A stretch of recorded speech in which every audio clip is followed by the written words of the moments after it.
स्वागत है आप सभी का हमारी इस नई वीडियो में। गाइस, मैं एक नई सीरीज़ शुरू करने वाली हूं अब चैनल पर, जिसमें हम CU सेट एंट्रेंस के लिए इंपॉर्टेंट वीडियोस बनाएंगे और साथ साथ जितने भी गवर्नमेंट एग्ज़ाम होते हैं उसके सिलेबस से भी रिलेटेड हम वीडियोस इस चैनल पर बनाते रहेंगे। ये जो वीडियो है ये सभी लोगों के लिए यूज़फुल है, क्योंकि इसके अंदर हमने रीजनिंग के क्वेश्चन सॉल्व करे हैं। और रीजनिंग जो है वो चाहे CU सेट हो या गवर्नमेंट जॉब का किसी भी लेवल का एग्ज़ाम हो, सभी में रीजनिंग के सवाल आते हैं। तो ये वीडियो सभी लोग देख सकते हैं। यहाँ तक कि जामिया के बहुत सारे एंट्रेंस ऐसे हैं जैसे बीकॉम वगैरह, उसमें भी इस तरह के क्वेश्चंस आते हैं।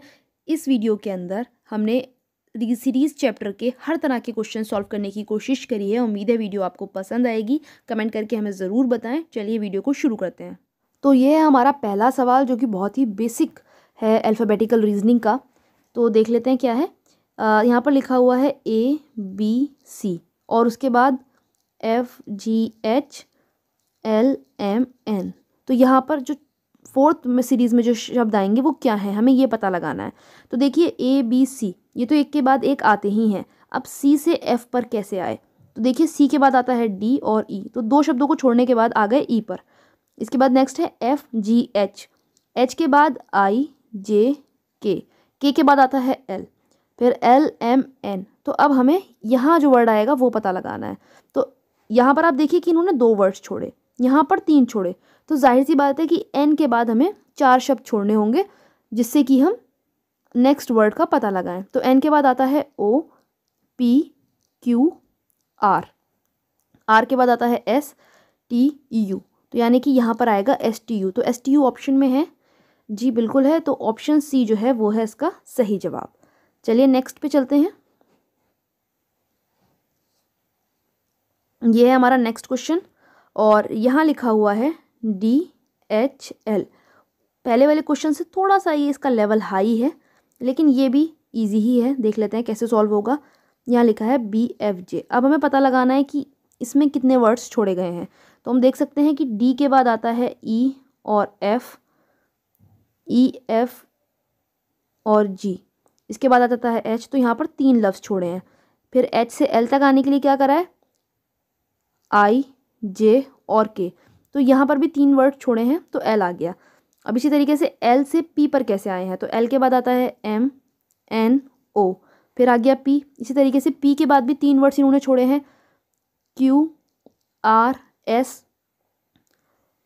T के बाद भी इन्होंने तीन लफ्ज़ छोड़े हैं, U, V, W, X। तो अब हमें पता चल गया है कि तीन तीन वर्ड छोड़ के इन्होंने यहाँ पर ये करा है। तो X के बाद देखिए क्या आता है, Y और Z। और जब हमारे पास Z आ जाता है हमारे किसी भी अल्फ़ाबेटिकल सीरीज़ में, तो हम दोबारा से A से शुरू कर देते हैं। तो यहाँ पर फिर से A आ गया, फिर B से F जाने के लिए C, D, E लिया है, फिर F से J जाने के लिए F, G, H और I। तो अब इसी तरीके से J से हम यहाँ तीसरा जो चौथा नंबर आएगा वो क्या आएगा, तो J के बाद आता है J, K, L, M, N और फिर दोबारा से O, P, Q, R आ जाएगा। और फिर R के बाद तीन नंबर और STU, तो यहाँ आ जाएगा V। तो सही जवाब है N, R और V। तो N, R, V option A में है। इसका सही जवाब है ऑप्शन A। हमारा अगला सवाल है जिसमें पहले लिखा है CAT, इसके बाद लिखा है FDW, इसके बाद लिखा है I, G और Z। अब हमें पता लगाना है कि यहाँ पर क्या आएगा। तो चलिए लगाते हैं पता इस बात का। तो देखिए C के बाद A तो नहीं आता, C तो A से पहले आता है, और A के बाद T भी नहीं आता। तो अब ये पता लगाना, इसको अगर हम काउंट करेंगे तो बहुत ज़्यादा वक्त लग जाएगा। F के बाद D और D के बाद W, तो यहाँ पर तो हो सकता है कि 20-25 वर्ड्स का बीच में गैप हो। तो हम यहाँ पर दूसरा तरीका अपनाने की कोशिश करेंगे, और वो दूसरा तरीका क्या है, देखिए C के बाद जो है F बहुत जल्दी आ जाता है। तो हम देख लेते हैं कि यहाँ पर उन्होंने कितने वर्ड्स छोड़े। तो यहाँ पर D और E छोड़ा तो F आ गया। इसी तरीके से F के बाद G और H छोड़ा तो I आ गया। इसी तरीके से I के बाद J और K छोड़ा तो L आ गया। तो हमें पता चल गया कि पहला वर्ड चौथे वर्ड का L है। ठीक है, अब इसी के बाद हम क्या करेंगे, A देख लेंगे। A के बाद B और C छोड़ा तो D आ गया। इसी तरीके से D के बाद E और F छोड़ा तो G आ गया। तो G के बाद क्या छोड़ेंगे, H और I, तो J आ जाएगा। वैसे हमारा आंसर ऑलमोस्ट आ चुका है, क्योंकि आप देखिए चार ही यहाँ पर ऑप्शन है और L और J केवल D ऑप्शन में है। तो हमें पता ही चल चुका है कि डी सही जवाब है, लेकिन फिर भी हम तसल्ली के लिए पूरा सॉल्व करते हैं इसको। अब देखिए टी है यहाँ पर, तो उन्होंने क्या करा कि टी के बाद यू, टी के बाद देखिए यहाँ पर u और v आ गया, तो w आ गया, w के बाद आ गया x और y और z आ गया। और जैसा मैंने शुरू में ही बताया कि जब z आ जाता है तो हम a b से दोबारा शुरू कर देते हैं, तो हम a b से दोबारा शुरू कर देंगे, तो a b दो लफ्ज़ यहाँ पर हम छोड़ेंगे और तीसरा आ जाएगा c। तो हमारा सही जवाब है l, j और c। तो D option is the right answer. अब ये अल्फ़ाबेटिकल सीरीज़ का थोड़ा अलग तरह का सवाल है। आप देख सकते हैं ये मिसलिनियस सीरीज़ होती है, इसके अंदर नंबर भी दिया होता है और अल्फ़ाबेट भी दिया होता है। तो देखिए सबसे पहले इन्होंने दिया है W और उसके बाद दिया है 144, इसके बाद इन्होंने दिया है S, अच्छा नहीं इसके बाद इन्होंने S नहीं दिया है, अरे हम ज़्यादा ही आगे पहुँच गए, वापस चलते हैं एक सेकेंड। ये है हमारा सवाल, ठीक है। तो पहले इन्होंने दिया है W और उसके बाद दिया है 144, उसके बाद यहाँ पर इन्होंने क्वेश्चन मार्क बीच में दे दिया, आखिर में नहीं दिया। उसके बाद S और 100 और उसके बाद Q और 81, इसके बाद यहाँ पर उन्होंने दिया है O और 64, ठीक है। तो अब हमें पता लगाना है। तो देखिए सबसे पहले हम क्या करेंगे कि हम जो वर्ड वाले सीरीज़ है उसको सॉल्व कर लेंगे। तो W, S, Q और O है हमारे पास। तो अब हम उल्टा भी जा सकते हैं, या हम जैसे हमेशा यहाँ से शुरू करते हैं और यहाँ तक पहुँचते हैं, लेकिन इस बार हम ऐसे शुरू करेंगे, ठीक है। हम क्या करेंगे, राइट एंड से शुरू करेंगे, राइट साइड से शुरुआत करेंगे। तो चलिए करते हैं। तो O के बाद कितने वर्ड छोड़े होंगे कि Q आया होगा, तो MNO के बाद कितने शब्द छोड़े होंगे, P छोड़ा होगा तो Q आ गया होगा, Q के बाद R छोड़ा होगा तो S आ गया होगा, तो S के बाद क्या छोड़े कि W आ जाए, तो S के बाद नहीं ये वाला नंबर आ जाए, तो S के बाद T छोड़ा होगा तो U आ गया होगा, और U के बाद V छोड़ा तो W आ गया। तो हमें पता चल गया कि यहाँ पर तो U आएगा, तो हम लिख लेते हैं कि यहाँ पर तो U आएगा, ठीक है। अब हमें पता लगाना है कि नंबर क्या आएगा। अच्छा देखिए U केवल दो ही ऑप्शन में दिया है, तो हमें पता चल गया कि या तो उसका जवाब B है या D है, C तो बिल्कुल नहीं है और A भी नहीं है। तो क्योंकि हमें वर्ड पता चल चुका है, अब नंबर पता लगाते हैं। देखिए नंबर जो है सबसे पहले दे रखा है 144, उसके बाद दिया हुआ है 100, उसके बाद दिया हुआ है 81 और उसके बाद दिया हुआ है 64। तो देखिए यहाँ पर भी आप देखिए कि नंबर जो है वो बड़े से छोटे हो रहे हैं, तो हम इसको उल्टी साइड से शुरू कर देते हैं, हमें ज़्यादा आसान पड़ेगा। वैसे आप ऐसे भी कर सकते हैं और ऐसे भी, मैं जो हूँ राइट साइड से शुरू करूँगी क्योंकि यहाँ से हमें सॉल्व करने में ज़्यादा आसान पड़ेगा। तो देखिए 81 और 64 के बीच में कितना गैप है, तो हम देख के पता लगा सकते हैं। तो 17 का गैप है इन दोनों के बीच में। इसी तरीके से 81 और 100 के बीच में कितना गैप है, देखिए 81 और 100 के बीच में गैप है 19 का। तो अब आप मुझे बताइए कि 19 और 17 के बीच में कितना गैप है, तो 2 का गैप है इन दोनों के बीच में। तो उससे समझ में आ रहा है कि पहले 17 का 19 का। तो अब बताइए ये जो नंबर अभी तक हमें पता ही नहीं है और 100 के बीच में कितना गैप होना चाहिए। तो जाहिर सी बात है कि जब +2 हो रहा है तो हम क्या करेंगे, 19 के अंदर +2 कर देंगे तो हमें मिल जाएगा अपना जवाब 21। तो अगर हम 100 के अंदर 21 ऐड कर देंगे तो हमें ये नंबर मिल जाएगा, तो यहाँ पर आ जाएगा 121। अब चेक कर लेते हैं कि 121 हमने सही लगाया है। तो सबसे पहले तो ऑप्शन में 121 दिया हुआ है, तो इसी को देखकर हमें तसल्ली हो गई कि 121 हमारा आंसर सही है। लेकिन आगे भी हम देख लेते हैं 121 और 144 में फ़र्क कितना है। तो 144 और 121 में फ़र्क भी 23 का आ रहा है। तो देखिए ये सीरीज़ भी एकदम परफेक्ट बन गई, +2 और +2। तो हमारा सही जवाब है ऑप्शन डी। नेक्स्ट क्वेश्चन की तरफ चलते हैं। ये देखिए इसके अंदर इन्होंने वर्ड, नंबर और दोबारा से अल्फ़ाबेट दिया है, ठीक है। तो ये भी थोड़ा सा उस लेवल से पहले वालों से अलग है, लेकिन मेथड इसमें भी सेम अप्लाई होगा। इसे चलिए सॉल्व करते हैं। सबसे पहले उन्होंने दिया है हमें Z3 और A, इसके बाद दिया है W5 और D, इसके बाद दिया है T8 और G, और उसके बाद दिया है Q12 और J। और हमें बताना है कि अब यहाँ पर क्या आएगा, यहाँ पर ये क्वेश्चन मार्क है। तो चलिए सबसे पहले हम क्या करते हैं कि जो Z, W, T और Q है इसको सॉल्व कर लेते हैं। तो Z, W, T और Q को सॉल्व जब हम करेंगे तो देखिए यहाँ पर भी सीरीज़ इधर से ऐसे करके जा रही है, तो हम इधर से शुरू करते हैं। तो Q के बाद क्या कितने लफ्ज़ छोड़े होंगे कि T आया होगा, तो Q, R और S छोड़ा होगा, T आया होगा। T के बाद W तक आने के लिए क्या करा होगा, U और V छोड़ा होगा कि W आया होगा। इसी तरीके से W के बाद X और Y छोड़ा कि Z आ गया। तो अब यहाँ पर भी हम 2 लफ्ज़ छोड़ेंगे, यानी कि Q से पहले 2 लफ्ज़ छोड़ के जो लफ्ज़ है वो यहाँ पर आएगा। तो Q से पहले 2 लफ्ज़ छोड़ देते हैं। चलिए MNOP, तो O और P अगर हम छोड़ देते हैं तो यहाँ पर आ जाएगा एन। तो अब देखिए एम एन, एन आएगा और पी छोड़ा तो क्यू आ गया। तो यहाँ पर हमें पहला शब्द तो पता चल गया कि क्या आएगा। तो सबसे पहला जो शब्द यहाँ पर आएगा वो है एन। ठीक है, एन कितने ऑप्शन में है? 2 ऑप्शन में एन दिया भी हुआ है। ठीक है, आगे बढ़ते हैं। अब आ जाते हैं अपनी नंबर वाली सीरीज़ पे, नंबर वाले को सॉल्व करते हैं। ये तो हमें पता चल गया। अच्छा, एक और चीज़ हमें ये भी पता चल गया कि क्या कहते हैं कि अब केवल हमारे पास 2 ही ऑप्शन बचे हैं और 2 कट हो गए हैं। ठीक है, तो अब हमें केवल इन दोनों में से पता लगाना है कि सही जवाब क्या है।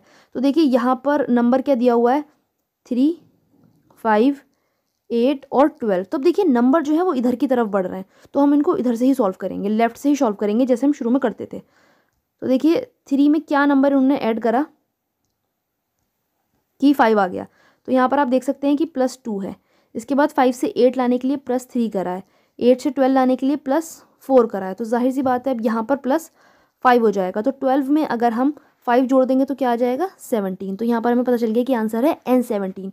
तो N17 तो केवल बी में दिया हुआ है, हमें पता चल चुका है। लेकिन कन्फर्मेशन के लिए अब हम जो ये स्मॉल लेटर दिए हुए हैं इनको भी सॉल्व करेंगे। तो चलिए इनको भी एक बार सॉल्व कर लेते हैं। सबसे पहले दिया हुआ है ए, फिर है डी, जी और जे। अब हमें यहाँ पर पता लगाना है कि क्या आएगा। तो ए के बाद इन्होंने बी सी को छोड़ दिया तो डी आ गया, डी के बाद ई और एफ को छोड़ दिया तो जी आ गया, जी के बाद एच और आई को छोड़ा तो जे आ गया। तो जे के बाद क्या छोड़ेंगे, के और एल को छोड़ देंगे तो एम आ जाएगा। तो देखिए हमारा आंसर आ चुका है यहाँ पर। तो सही जवाब है आपका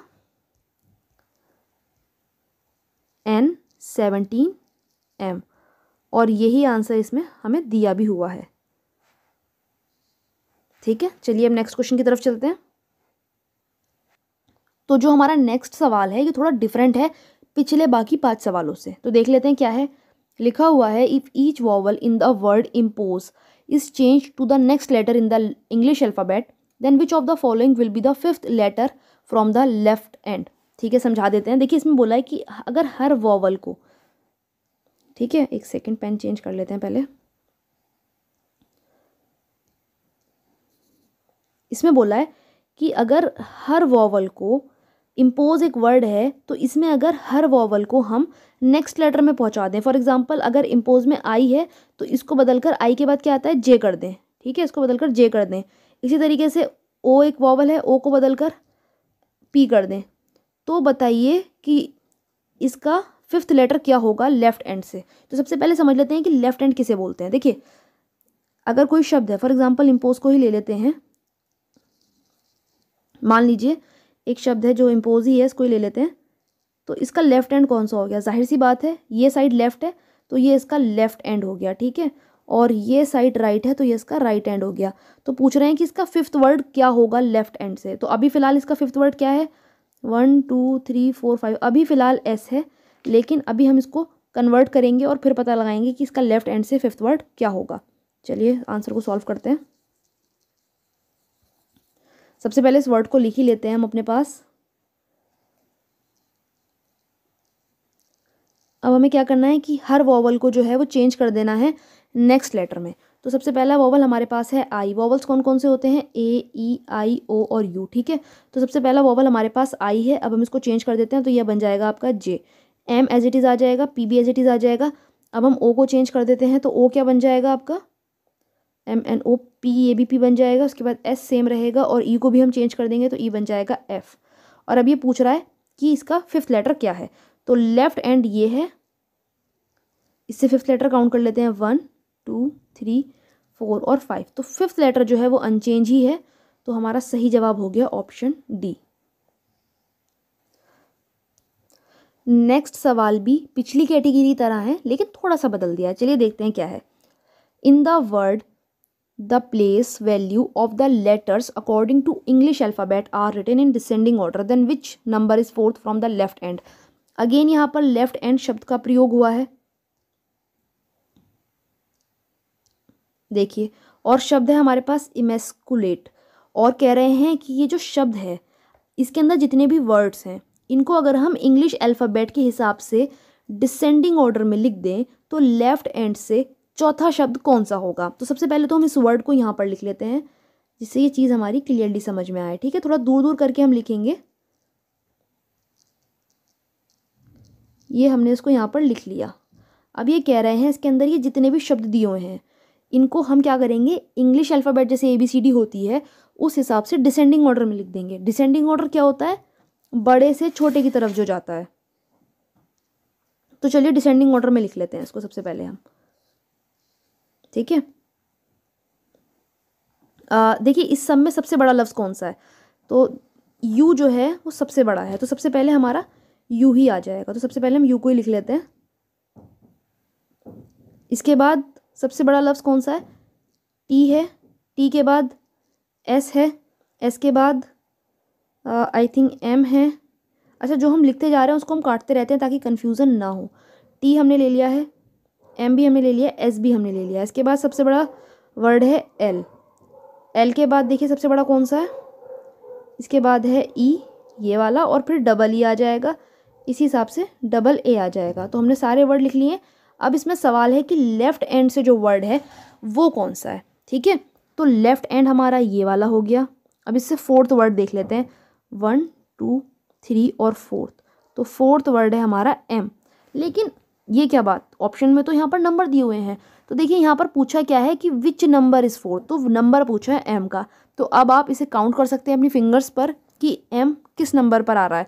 तो ये काउंटिंग कैसे करते हैं बताते हैं। अभी आपको पता चल गया है कि एम है, इसको इरेज कर देते हैं, यहाँ एम लिख लेते हैं। देखिए काउंटिंग बहुत सिंपल है। ए का नंबर 1 है, बी 2 है, सी 3 है, डी 4 है। तो अगर आप इसी हिसाब से एम को तक काउंटिंग करेंगे तो एम का जो नंबर आएगा वो 13 आएगा। तो उसका सही जवाब ऑप्शन ए है। इसको करने का एक और भी तरीका है, चलिए वो भी देख लेते हैं। क्योंकि हमें पता है कि ऑप्शन में वो नंबर पूछ रहा है, तो हम क्या करते हैं कि हम पहले से ही इमेस्कुलेट जो शब्द यहाँ हमें दिया हुआ है इसको शुरू में ही अगर हम नंबर में कन्वर्ट कर लें तो हमें थोड़ी सी आसानी हो जाएगी। देखिए आपके लिए बेहतर तो यही है कि आप इन नंबर्स को ज़बानी याद कर लें। आपको अगर कोई बोले ई, तो आपको पता होना चाहिए कि ई का नंबर 5 है। प्रैक्टिस करने से ये याद भी हो जाते हैं। और नेक्स्ट वीडियो में मैं आपको एक ट्रिक भी बताऊंगी कि किस तरीके से हम इसे याद कर सकते हैं। अभी देखिए ई का नंबर यहाँ पर 5 है अगर आप इसे काउंट करें। इसी हिसाब से एम का नंबर 13 है, ए का तो 1 है ही हमें पता ही है, एस का 19 है, सी का 3 है, यू का यहाँ पर 21 है, एल का है आपका 12, ए का अगेन 1 है, और टी का है आपका 20 और ई का है 5। ठीक है, कॉमा भी लगा देते हैं यहाँ पर, गड़बड़ी हो गई शायद, खैर ये हमने गलत लिख दिया, इसको दोबारा लिखते हैं। हमने दोबारा लिख लिए ये नंबर। अब हम नंबर से इसको डिसेंडिंग ऑर्डर में जल्दी से कर सकते हैं अरेंज। तो सबसे बड़ा नंबर देखते ही पता चल रहा है कि 21 है। सबसे पहले 21 लिख लेते हैं, उसके बाद दूसरा लिख लेते हैं, देखिए 20, उसके बाद है 19। ठीक है, 19 के बाद सबसे छोटा है 13, 13 के बाद हम चेक कर लेते हैं कौन सा सबसे छोटा नंबर, 12, 12 के बाद है आपका 5, 5 और उसके बाद है आपका 1 और 1। अब यहाँ पर लेफ्ट एंड से पूछ रहा था क्योंकि, तो लेफ्ट हैंड से आप देख सकते हैं कि हमारा 5वां नंबर है, 1 2 3 4, नहीं सॉरी फोर्थ पूछ रहा था, तो हमारा चौथा नंबर है 13वां। ठीक है, तो हमारा आंसर 13 ही आ रहा था। तो इस तरह से भी आप नंबर काउंट करके भी कर सकते हैं। नेक्स्ट क्वेश्चन है, from the given option choose the letter which would complete the first word and start the other word of the given. कह रहे हैं इन चारों ऑप्शंस में से कोई ऐसा वर्ड चूज़ करिए जिससे ये जो यहाँ पर वर्ड लिखा हुआ है DE के अंदर ऐसा कौन सा शब्द ऐड करें कि वो वर्ड ऐड करने के बाद D और E से भी एक सेंटेंस बन जाए, और उस शब्द की स्टार्टिंग से और एंडिंग R और Y से हो तो भी एक वर्ड बन जाए। अब फॉर एग्जांपल मतलब ये कहना ये चाह रहा है कि DE के बाद इन चारों में से ऐसा कौन सा ऑप्शन ऐड करें कि ये अपने आप में भी एक वर्ड बन जाए और ऐसे करके भी एक वर्ड बन जाए। ठीक है, तो यहाँ पर हम क्या लिखें बीच में ऐसा, तो देखिए अगर हम IT और Y लिख लेते हैं तो कोई वर्ड आपस में नहीं बन रहा, DT कोई वर्ड होता ही नहीं है, और अगर DT होता भी है तो ET रॉय कोई वर्ड नहीं होता, तो ये तो है ही नहीं, तो उसको काट देते हैं। और हम क्या वर्ड ले सकते हैं, SIRE रख के देख लेते हैं यहाँ पर। तो SIRE जब हमने लिखा तो डिज़ायर बन गया, और डिज़ायर से यहाँ ये तो एक शब्द बन गया, लेकिन सायरो ये कोई शब्द नहीं होता, तो ये भी हमारा ऑप्शन जो है वो गलत है, इसको भी हम कट कर देते हैं। ठीक है, नेक्स्ट है वाइस, तो वाइस लगाकर हम यहाँ देख लेते हैं। तो यहाँ पर ये देखिए डिवाइस बन गया और ये बन गया वॉइस रॉय। तो फिर लग रहा है कि ये ऑप्शन ठीक है, लेकिन MAND भी ऐड करके देख लेते हैं एक बार क्या होता है। अगर हम MAND ऐड कर लेते हैं तो यहाँ पर बन गया डिमांड। तो ये तो वर्ड बन गया, लेकिन मैंड रॉय कोई शब्द नहीं होता अपने आप में। तो इस हिसाब से हमें पता चला कि वाइस ही ऑप्शन ठीक है, क्योंकि DE के बाद अगर हम वाइस ऐड कर रहे हैं तो डिवाइस शब्द बन रहा है, और वाइस अगर हम शुरू में लगा रहे हैं तो वॉइस रॉय शब्द बन रहा है। तो उसका सही जवाब ऑप्शन सी है। तो इस टाइप के क्वेश्चंस आते हैं, लेकिन बहुत रेयरली। CU सेट जैसे एग्जाम में बहुत रेयरली इस टाइप के क्वेश्चन आएंगे। आगे देख लेते हैं। From the given option which group of 3 letter will make all these meaningful word. देखिए यहाँ पर बहुत सारे वर्ड्स दिए हुए हैं और कह रहे हैं कि इसके अंदर ऐसा कौन सा शब्द ऐड करें कि ये सभी मीनिंगफुल हो जाएं। जैसे एक शब्द दिया हुआ है के, एक दिया हुआ है BL, BEH, G और REM। तो अब इन चारों ऑप्शंस में से ऐसा कौन सा वर्ड इसके अंदर ऐड करें कि अपने आप में एक वर्ड बन जाए। तो अगर हम के अंदर AST ऐड करते हैं तो कास्ट बन जाता है, जबकि कोई शब्द नहीं होता। इसके अंदर अगर ऐड करते हैं तो ब्लास्ट बन जाता है, ये एक शब्द है। इसके अंदर अगर ऐड करते हैं तो ये भी कोई शब्द नहीं बनता। तो इस हिसाब से समझ में आ रहा है कि ये ऑप्शन तो बिल्कुल भी नहीं है, इसे कट कर देते हैं। आगे बढ़ते हैं। क्या IND हम लगा सकते हैं? तो देख लेते हैं। IND लगाकर एक बार, काइंड बन गया। अगर BL के अंदर लगाया तो ब्लाइंड बन गया। BHIND के अंदर लगाया तो बिहाइंड बन गया। GR के अंदर लगाया तो ग्राइंड बन गया। REM के अंदर लगाया तो रिमाइंड बन गया। तो यहाँ पर आप देख सकते हैं कि सभी का एक कुछ सेंस आ रहा है। तो ऑप्शन बी जो है वो सही जवाब है, हमें पता चल गया। लेकिन फिर भी हम बाकी ऑप्शंस को भी एक बार चेक कर लेते हैं, ऐसे नहीं छोड़ रहे। अब देखिए यहाँ पर एक शब्द इन्होंने दिया हुआ है OCK। तो के अंदर अगर हम OCK ऐड करते हैं तो कॉक कोई शब्द नहीं है। इसी तरीके से ब्लॉक एक शब्द है, लेकिन बिहॉक कोई शब्द नहीं है। तो हमें पता चल गया कि ये भी गलत है। इसी तरीके से UEF तो कोई शब्द अगर हम ऐड करेंगे तो देख के लग रहा है कि ये कोई वर्ड नहीं बनाएगा। जैसे GR के अंदर अगर हम UEF करें ऐड तो कोई शब्द नहीं बनेगा। ठीक है, तो हमें पता चल गया कि ऑप्शन बी जो है वो सही जवाब है। नेक्स्ट और अपने आखिरी क्वेश्चन की तरफ चलते हैं। ये 10th क्वेश्चन है हमारा। इसमें पूछा गया है how many such letter are present in the given arrangement whose position is 18th according to English alphabet. कह रहे हैं इस टोटल सीरीज़ के अंदर कितने ऐसे शब्द हैं जो इंग्लिश अल्फ़ाबेट सीरीज़ के अंदर 18th है। यानी कि इंग्लिश अल्फ़ाबेटिकल सीरीज़ का सबसे पहले तो आप 18th नंबर पता करिए। तो इंग्लिश अल्फ़ाबेटिकल सीरीज़ का 18th नंबर है R। अगर आप कैलकुलेट करेंगे तो आपको पता चल जाएगा। ठीक है, R जो है वो 18th है। अब ये पूछ रहे हैं कि R इस सीरीज़ में कितनी बार आया है। तो बहुत ही आसान है, तो आराम से कैलकुलेट कर सकते हैं। तो देख लेते हैं। R एक बार यहाँ पर आ गया, फिर यहाँ पर आ गया, यहाँ पर 3 बार आ गया, इसके बाद यहाँ पर एक बार आ गया और यहाँ पर एक बार आ गया। तो काउंट कर लेते हैं 1 2 3 4 5 और 6। तो 6 टाइम R जो है वो उसके अंदर आया है। तो उसका सही जवाब है ऑप्शन 6। नेक्स्ट क्वेश्चन है how many T are present in the given series which is immediately followed by K but not immediately preceded by K. ठीक है, बड़ा अच्छा सवाल है। इसमें क्या पूछ रहे हैं कि ये बताइए कि इस सीरीज़ में कितनी बार टी मौजूद है। टी तो कई बार मौजूद है, लेकिन वो फॉलोड बाई के हो लेकिन प्रिसीडेड बाई के ना हो। तो अभी फॉलोड बाई और प्रिसीडेड बाई क्या होता है। तो देखिए कह रहे हैं कि टी तो लिखा होना चाहिए, लेकिन उसके पहले के नहीं होना चाहिए, बाद में के होना चाहिए, तभी आप उसे काउंट करेंगे। ठीक है, टी के बाद में के होगा तो चलेगा, लेकिन अगर पहले होगा तो नहीं चलेगा। ठीक, और मुझे लगता है आपको समझ आ गया होगा। यहाँ पर साफ साफ लिखा है followed by K but not preceded by के। तो टी के बाद में के नहीं होना चाहिए। अब बताइए कितनी बार ऐसे टी लिखा हुआ है जिसके बाद में के है। तो सबसे पहले हम देख लेते हैं कि टी कहाँ कहाँ लिखा हुआ है। एक टी यहाँ पर लिखा हुआ है, एक टी यहाँ पर लिखा हुआ है, और एक टी यहाँ पर, एक यहाँ पर, एक यहाँ पर और 2 बार यहाँ पर। तो देखिए यहाँ पर जो टी है इसके बाद में के है और यहाँ पर लिखा है फॉलोड बाई के। तो एक टी तो हमें यहाँ पर मिल गया। ठीक है, उसको मार्क कर लेते हैं। इसके बाद आगे चलते हैं। अब यहाँ वाला जो टी है इसके बाद के है ही नहीं, तो ये तो गलत हो गया। आगे चलते हैं। देखिए इसके बाद भी के है और पहले के नहीं है, तो ये भी हमारा सही हो गया। इसको भी हम मार्क कर लेते हैं। आगे चलते हैं। अब यहाँ पर देखिए जो के लिखा हुआ है ये प्रिसीडेड है, फॉलोड नहीं है, तो ये गलत हो गया। ठीक है, इससे पहले के है, बाद में नहीं है। इसके बाद ये वाला जो टी है देखिए इसके पहले दिया हुआ है, तो ये भी गलत हो गया, बाद में होना चाहिए। एक टी यहाँ पर भी है, देखिए इसके पहले भी है और बाद में भी है, लेकिन यहाँ साफ साफ लिखा है कि प्रेसिडेड नहीं होना चाहिए, तो फिर ये भी गलत हो गया। और ये देखिए इसके भी पहले है बाद में नहीं है, तो ये भी गलत हो गया। तो इस प्रकार के टी केवल 2 ही हैं इसके अंदर, तो इसका सही जवाब हो गया आपका 2। ठीक है, नेक्स्ट क्वेश्चन की तरफ चलते हैं।